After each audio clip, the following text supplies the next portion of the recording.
दोस्तों, आज की हमारी कहानी है मनोवृत्ति, जिसे लिखा है मुंशी प्रेमचंद जी ने।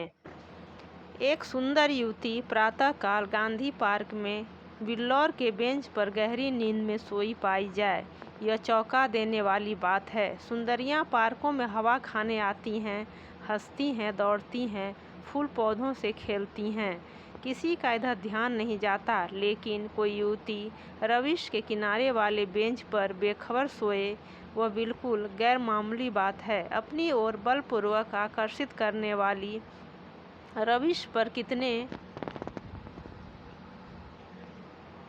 आदमी चहलकदमी कर रहे हैं, बूढ़े भी जवान भी, सभी एक क्षण के लिए वहीं ठिठक जाते हैं। एक नज़र वह दृश्य देखते हैं और तब चले जाते हैं। युवक वृंद रहस्य भाव से मुस्कुराते हुए, वृद्धजन चिंता भाव से सिर हिलाते हुए और युवतियां लज्जा में आंखें नीचे किए हुए। वसंत और हासिम निकर और बनियान पहने नंगे पांव दौड़ कर रहे हैं। बड़े दिन की छुट्टियों में ओलंपियन रेस होने वाले हैं। दोनों उसी की तैयारी कर रहे हैं। दोनों इस स्थल पर पहुंचकर रुक जाते हैं और दबी आंखों से युवती को देखकर आपस में ख्याल दौड़ाने लगते हैं। वसंत ने कहा, इसे और कहीं सोने की जगह न मिली? हासिम ने जवाब दिया, कोई वेश्या है। लेकिन वेश्याएं भी तो इस तरह बेशर्म नहीं हो कहती। वेश्या अगर बेशर्म न हो तो वह वेश्या नहीं।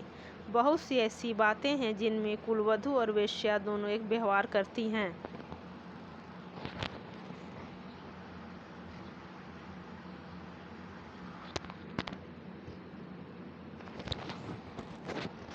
आर्ट का सबसे सुंदर रूप छिपाव है, दिखाव नहीं। वेश्या इस रहस्य को खूब समझती हैं।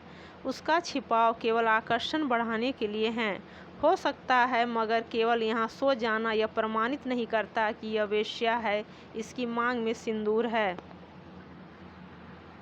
वेश्याएं अवसर पड़ने पर सौभाग्यवती बन जाती हैं। रात भर प्याले के दौर चले होंगे, काम किड़ाएं हुई होंगी, अवसाद के कारण ठंडक पाकर सो गई होगी। मुझे तो कुलवधू सी लगती हैं। कुलवधू पार्क में सोने आएगी? हो सकता है घर से रूठ कर आई हो। चल कर पूछ ही क्यों न लें। निरे अहमक हो, बगैर परिचय के आप किसी को जगा कैसे सकते हैं? अजी चलकर परिचय कर लेंगे, उल्टे और एहसास जताएंगे। और जो कहीं झिझक दे, झिझकने की कोई बात भी हो, उससे सौजन्य और सहृदयता में डूबी हुई बातें करेंगे। कोई युवती ऐसी गत्योनाएं तक सो तो रस भरी बातें सुनकर फूल उठती हैं।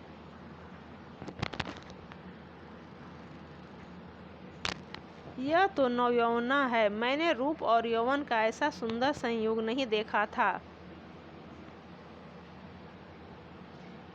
मेरे हृदय पर तो यह रूप जीवन पर्यंत के लिए अंकित हो गया, शायद कभी न भूल सकूं।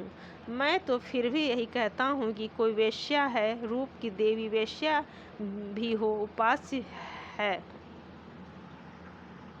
यहीं खड़े खड़े कवियों की सी बातें करोगे? जरा वहाँ तक चलते क्यों नहीं? केवल खड़े रहना, पास तो मैं डालूंगा। कोई कुलवधू है, कुलवधू पार्क में आकर सोए तो इसके सिवा कोई अर्थ नहीं कि वह आकर्षित करना चाहती है, और यह वेश्या मनोवृत्ति है।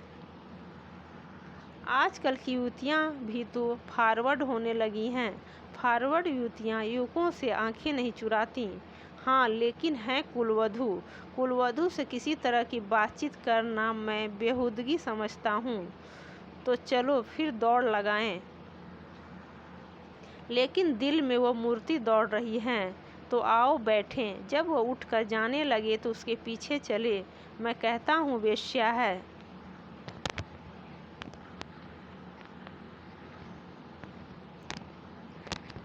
और मैं कहता हूँ कुलवधू है। तो 10-10 की बाजी रही। दो वृद्ध पुरुष धीरे धीरे जमीन की ओर ताकते आ रहे हैं। मानो कोई खोई जवानी ढूंढ रहे हों। एक की कमर झुकी, बाल काले, शरीर स्थूल, दूसरे के बाल पके हुए पर कमर सीधी, इकहरा शरीर, दोनों के दांत टूटे पर नकली लगाए, दोनों की आंखों पर ऐनक। मोटे महाशय वकील हैं, छरहरे महोदय डॉक्टर।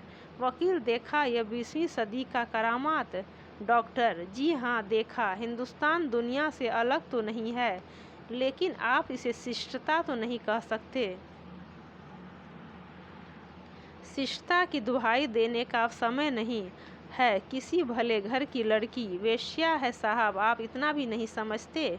वेश्या इतनी फुहड़ नहीं होती, और भले घर की लड़की फुहड़ होती हैं।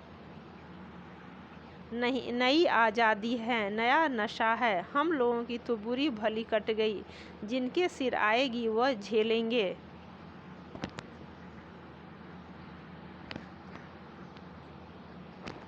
जिंदगी जहन्नुम से बदतर हो जाएगी। अफसोस, जवानी रुखसत हो गई, मगर आंखें तो नहीं रुखसत हो गई, वो दिल तो नहीं रुखसत हो गया। बस आंखों से देखा करो, दिल जलाया करो। मेरा तो फिर से जवान होने को जी चाहता है। सच पूछो तो आजकल के जीवन में ही जिंदगी की बहार है। हमारे वक्तों में तो कहीं कोई सूरत ही नजर नहीं आती थी। आज तो जिधर जाओ हुस्न ही हुस्न के जलवे हैं। सुना युवतियों को दुनिया में जिस चीज़ से सबसे ज़्यादा नफरत है वो बूढ़े मर्द हैं।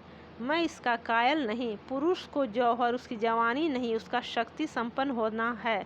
कितने ही बूढ़े जवानों से ज़्यादा कड़ियल होते हैं। मुझे तो आए दिन इसके तजुर्बे होते हैं। मैं ही अपने को किसी जवान से कम नहीं समझता। यह सब सही है, पर बूढ़ों का दिल कमज़ोर हो जाता है। अगर यह बात न होती तो इस रमणी को इस तरह देखकर हम लोग यूं न चले जाते। मैं तो आंखों भर देख भी न सका। डर लग रहा था कि कहीं उसकी आंखें खुल जाएं और वो मुझे ताकते देख ले तो दिल में क्या समझे। खुश होती कि बूढ़े पर भी उसका जादू चल गया। अजी रहने भी दो, आप कुछ दिनों आकोसा को सेवन कीजिए।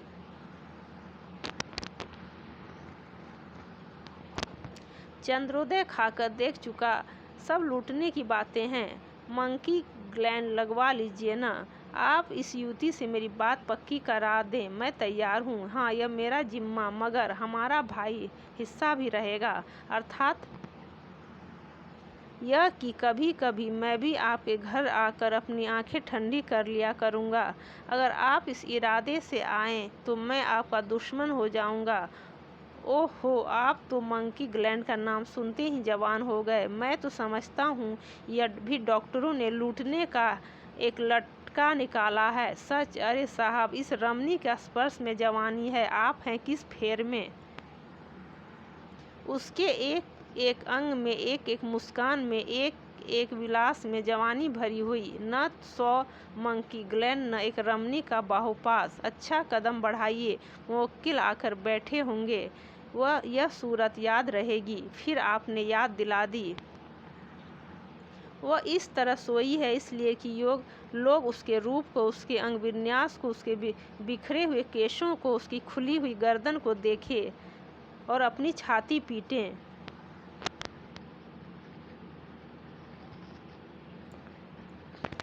इस तरह चले जाना उसके साथ अन्याय है। वो बुला रही है और आप भागे जा रहे हैं। हम जिस तरह दिल से प्रेम कर सकते हैं, जवान कभी कर सकता है? बिल्कुल ठीक। मुझे तो ऐसी औरतों से साबिका पड़ चुका है जो रसिक बूढ़ों को खोजा करती हैं।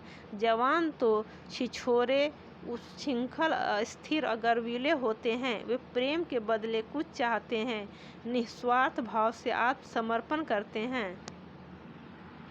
आपकी बातों से दिल में गुदगुदी हो गई। मगर एक बात याद रखिए, कहीं उसका कोई जवान प्रेमी मिल गया तो मिला करे। यहाँ ऐसों से नहीं डरते। आपकी शादी की कुछ बातचीत थी तो?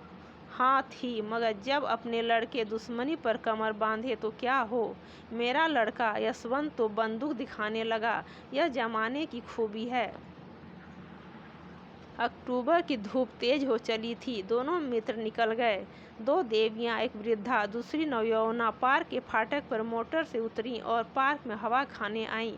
उनकी निगाह भी उस नींद की मारी युवती पर पड़ी। वृद्धा ने कहा, बड़ी बेशर्म है। नवयौवना ने तिरस्कार भाव से उसकी ओर देखकर कहा, ठाठ तो भले घर की देवियों के हैं, बस ठाठ ही देख लो। इसी से मर्द कहते हैं स्त्रियों को आज़ादी न मिलनी चाहिए। मुझे तो वेश्या मालूम होती हैं।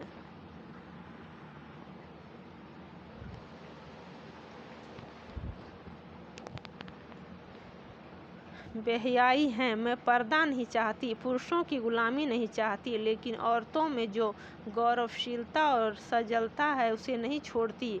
मैं किसी युवती को सड़क पर सिगरेट पीते देखती हूँ तो मेरे बदन में आग लग जाती है। उसी तरह आधी का जम्फर भी मुझे नहीं सुहाता। क्या अपने धर्म की लाज छोड़ देने ही से साबित होगा कि हम बहुत फॉरवर्ड हैं? पुरुष अपनी छाती या पीठ खोले तो नहीं घूमते। इसी बात पर बाई जी, जब मैं आपको आड़े हाथों लेती हूँ तो आप बिगड़ने लगती हैं। पुरुष स्वाधीन है, वह दिल में समझता है कि मैं स्वाधीन हूँ, वह स्वाधीनता का स्वांग नहीं भरता। स्त्री अपने दिल में समझती रहती हैं कि वह स्वाधीन नहीं है, इसलिए वह अपनी स्वाधीनता को ढोंग करती हैं। जो बलवान हैं वे अकड़ते नहीं, जो दुर्बल हैं वही अकड़ करती हैं। क्या आप उन्हें अपने आंसू पोंछने के लिए इतना अधिकार भी नहीं देना चाहती? मैं तो कहती हूँ स्त्री अपने को छिपाकर पुरुष को जितना नचा सकती है, अपने को खोलकर नहीं नचा सकती। स्त्री ही पुरुष के आकर्षण की फिक्र क्यों करे? पुरुष क्यों स्त्री से पर्दा नहीं करता? अब मुंह न खुलवाओ मीनू, इस छोकरी को जगाकर कह दो जाकर घर में सोए। इतने आदमी आ जा रहे हैं और यह निर्लज्जा टांग फैलाए पड़ी है यहाँ। नींद कैसे आ गई? रात कितनी गर्मी थी बाई जी। ठंडक पाकर बेचारी की आंखें लग गई हैं। रात भर यहीं रही हैं, कुछ बदली हैं। मीनू युवती के पास जाकर उसका हाथ पकड़कर हिलाती है। यहाँ क्यों सो रही हो देवी जी? इतना दिन चढ़ाया, उठकर घर जाओ। युवती आंखें खोल देती है। ओहो, इतना दिन चढ़ाया? क्या मैं सो गई थी? मेरे सिर में चक्कर आ जाया करता है।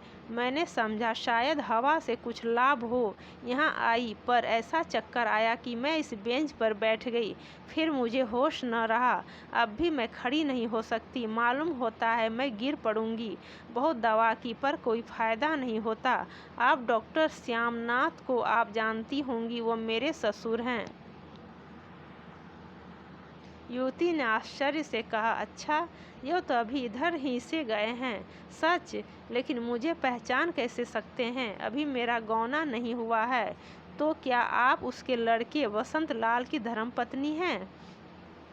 युवती ने शर्म से सिर झुकाकर स्वीकार किया। मीनू ने हंसकर कहा, वसंत लाल तो अभी इधर से गए हैं। मेरा उनसे यूनिवर्सिटी का परिचय है। अच्छा, लेकिन मुझे उन्होंने देखा कहाँ है?